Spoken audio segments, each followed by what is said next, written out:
ട്രെയിനിൽ വെച്ചൊരു 6 വയസ്സുകാരിയോട് ഒരാൾ മോശമായി പെരുമാറിയ സംഭവമാണല്ലോ ഇപ്പൊ പലയിടത്തെയും ചർച്ചാ വിഷയമെന്ന് പറയുന്നത്. തിരുനെൽവേലിയിലേക്ക് പോകുന്ന പല്ലേരി എക്സ്പ്രസിൽ വെച്ചിട്ടാണ് ഈ സംഭവം നടക്കുന്നത്. എന്തോ ഒരു ആവശ്യത്തിന് തിരുനെൽവേലിയിലേക്ക് പോകാൻ വേണ്ടി ട്രെയിനിൽ കയറിയതായിരുന്നു വീണയും അമ്മയും. പക്ഷെ കയറിയത് ജനറൽ കമ്പാർട്ട്മെന്റിലാണ്. അങ്ങനെ വീണയും അമ്മയും സീറ്റ് ഒഴിവുണ്ടോ എന്ന് ഇങ്ങനെ നോക്കി നടക്കുന്നതിന്റെ അടുക്ക് ഒരു സീറ്റ് ഒഴിവുള്ള കമ്പാർട്ട്മെന്റ് കണ്ടു. നിങ്ങൾ മനസ്സിലാക്കേണ്ടത് സമയം രാത്രിയാണ്. അതുകൊണ്ട് തന്നെ ട്രെയിനിലുള്ള എല്ലാവരും ഉറക്കത്തിലേക്ക് പോയി. ആ സമയത്താണ് വീണയുടെ ഓപ്പോസിറ്റ് ഇരിക്കുന്ന ആ വ്യക്തിയിൽ കാമം ഉണർന്നത്. അങ്ങനെ ഇയാൾ എന്താക്കി, ഓപ്പോസിറ്റ് ഇരിക്കുന്ന വീണയെ നന്നായി ട്യൂൺ ചെയ്യാൻ നോക്കി.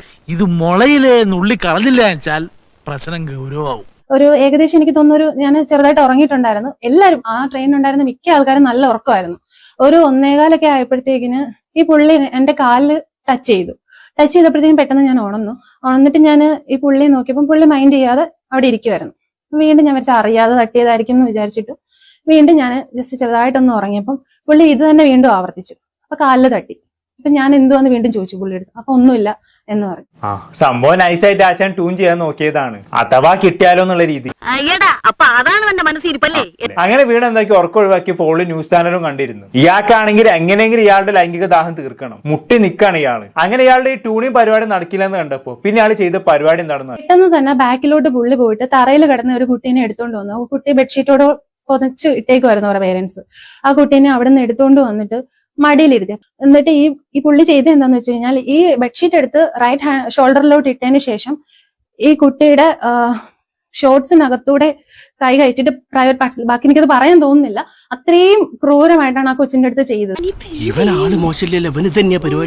ഇത്രയും കാലം ഞങ്ങൾ ഇത് സഹിച്ചു, ഇനി സഹിക്കാൻ ഞങ്ങൾക്ക് പറ്റില്ല. തന്നെ കണ്ടപ്പോഴത്തേക്കിന് ഞാൻ പെട്ടെന്ന് ചാടി എണീറ്റു, വീഡിയോ ഓഫ് ചെയ്തിട്ട് ചാടി എണീറ്റിട്ട് ഞാൻ ചോദിച്ചു, ഇത് തന്റെ കുട്ടിയാണോ എന്ന് ചോദിച്ചു.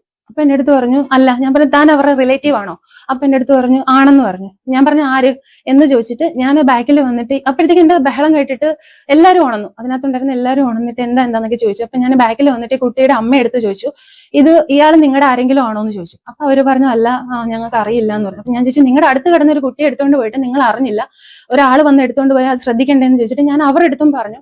അപ്പം പുള്ളി എന്റെ അടുത്ത് ചോദിച്ചു ഞാൻ എന്ത് ചെയ്തു എന്നാ പറയുന്നത് ചോദിച്ചു. ഞാൻ ചോദിച്ചു താൻ എന്താ ചെയ്തെന്ന് എനിക്ക് അറിയില്ലേന്ന് ചോദിച്ചു. ഞാൻ എന്ത് ചെയ്തു? ഞാൻ പറഞ്ഞു എന്റെ കയ്യിൽ ഫുള്ള് പ്രൂഫ് ഉണ്ട്, ഞാൻ വീഡിയോ എടുത്തിട്ടാണ് തന്നോട് സംസാരിക്കുന്നതെന്ന് പറഞ്ഞു. അതെന്തായാലും നന്നായി, വളരെ നല്ല കാര്യമാണ് വീണ അവിടെ ചെയ്തത്. മുത്തുമോനെ എന്റെ തലയിൽ സംഗതി ഉണ്ടെന്ന് എനിക്ക് ഇപ്പോഴല്ലേ മനസ്സിലായത്. കൊച്ചെ നിങ്ങൾ വിചാരിക്കുന്ന പോലെ വേണ്ട, ന്യായീകരണമൊന്നും പറയണ്ട. ഓലപ്പടക്കത്തിനാ തീ പിടിച്ചിരിക്കണേ. ഇയാൾ ഇനി കുറച്ചു കാലത്തേക്ക് പുറംലോകം കാണരുത്, അതാണ് എനിക്ക് പറയാനുള്ളത്. കാരണം അമ്മാതിരി തെമ്മാടിത്തരമാണ് ഇയാൾ കാണിച്ചത്. ഒരു പിഞ്ചു കുഞ്ഞിനോട് പോലും ദയാദാശീലം കാണിക്കുന്നില്ല എന്ന് പറഞ്ഞ ഇയാളുടെ മൈൻഡ് സെറ്റ് ഒന്ന് ആലോചിച്ചു. സത്യം പറഞ്ഞ കാല് മടക്കി കരണത്തിട്ട് ഒരു തൊഴി വെച്ചു കൊടുക്കാൻ തോന്നി. കുറച്ചു കാലായി മനസ്സിൽ അടക്കി വെച്ചിരുന്നൊക്കെ പുറത്തു പറഞ്ഞപ്പോ എന്തൊരാശ്വാസം. ഇതൊരു തുടക്കം മാത്രം. This is only A beginning. കൂടുതൽ ഷോക്കുകൾ നേരിടാൻ തയ്യാറായിക്കൊള്ളൂ.